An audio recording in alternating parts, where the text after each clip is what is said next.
Uunahin mo muna natin yung mga matatagal na i-prepare. So, ito yung sugar at plain gelatin powder. Unti-unti lang natin ilagay muna yung tubig para madali siyang haluin. So, wala muna tong apoy. I-dissolve muna natin yung asukal at yung powdered gelatin. Tsaka natin ilagay ang UBE essence. 1 teaspoon.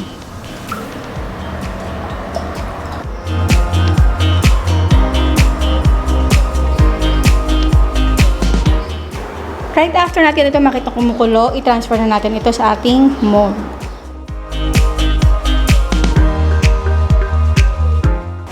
Ang mold na ginamit ko dito ay may sukat na 6.5 by 3.5 inches.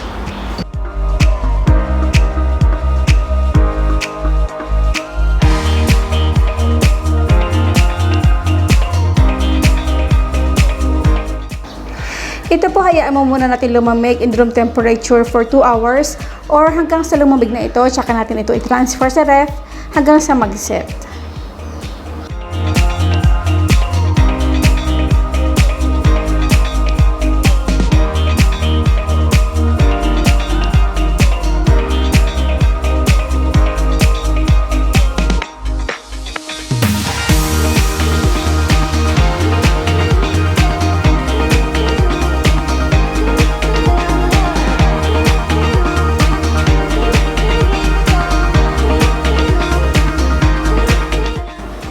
So, sa isang bowl, pinagsama-sama ko na rito yung mga ingredients.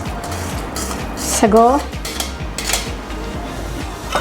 Yung ating cream, condensed milk, at evaporated milk, ay napalamig ko na sila overnight. At itong condensed milk naman natin ngayon, ay half lang muna yung ating ilalagay. Pero depende din sa inyo kung gano'ng katamis na gusto nyong i-share with your family. Unti-unti lang natin muna ilagay. Ayan.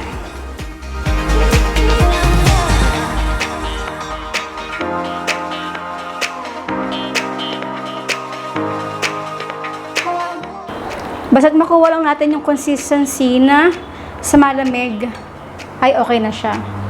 Kasi paunti-unti ako lang nilalagay yung evaporated milk para malaman ko kung hanggang saan na yung gusto kong consistency niya. Ayan. At ang ating ube flavor. So kung wala naman kayo nito, pwede kayo gumamit ng condensed milk na ube flavor. Pero wala kasi dito noon.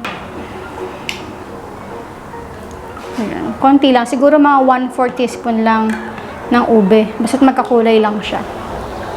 At syempre yung ating jelly. So ito guys, depende sa inyo kung ganong kahaba or kaikse or kakapal or manipis. Ako kasi gusto ko yung katamtaman lang. Wow.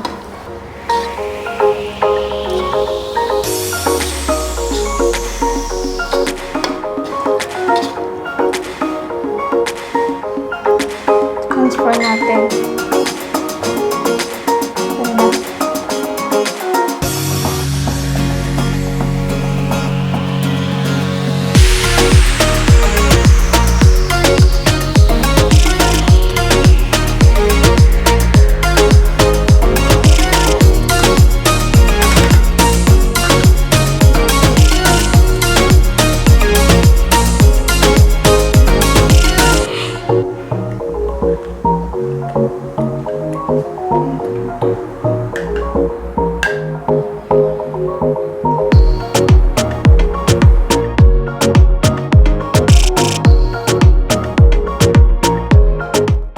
And now, it's time to assemble. Meron ako ditong crushed graham.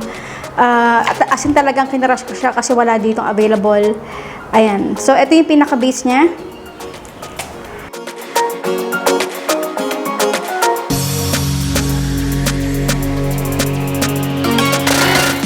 Kung wala kayong graham sa lugar ninyo, pwede rin kayo gumamit ng Marie. I-crush na lang siya.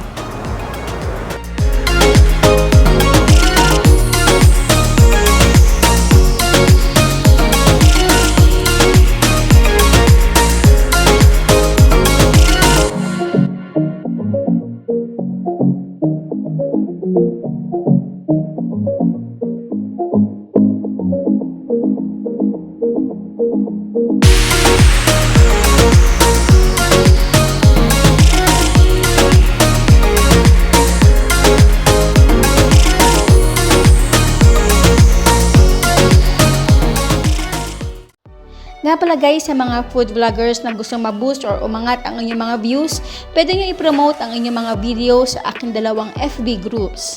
Ito ay ang Pagkain Pinoy at Recipe Negosyo at ang ating official, ang SARAP GRABE Share Filipino Recipes Group.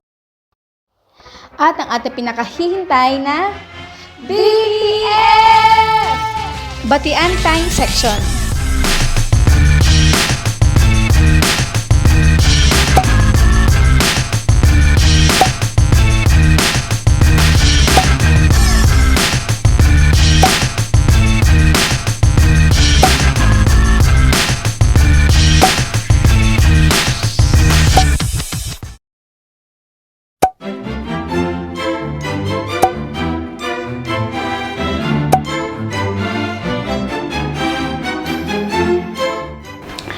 Okay, tikman na natin. Grabe pagod ko.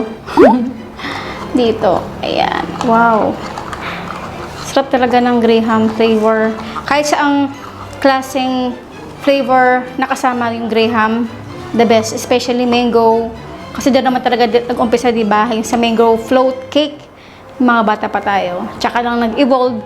Habang dumarami yung consumer ng Graham flavor, ay nagkakaroon din ng mga ideya mga tao kung paano pa ito madadagyan ng iba pang exciting na flavor or dessert. Kain po tayo. God. Sarap. The best. Ang sarap ng hinahalo. Sarap. Eh po guys, speechless ako. Ang sarap. Kung gusto niyo po ma-shoutout dito sa ating channel, pakitype na lang shoutout para madali ko kayo makita kasi tinatype ko siya at sinesearch ko siya.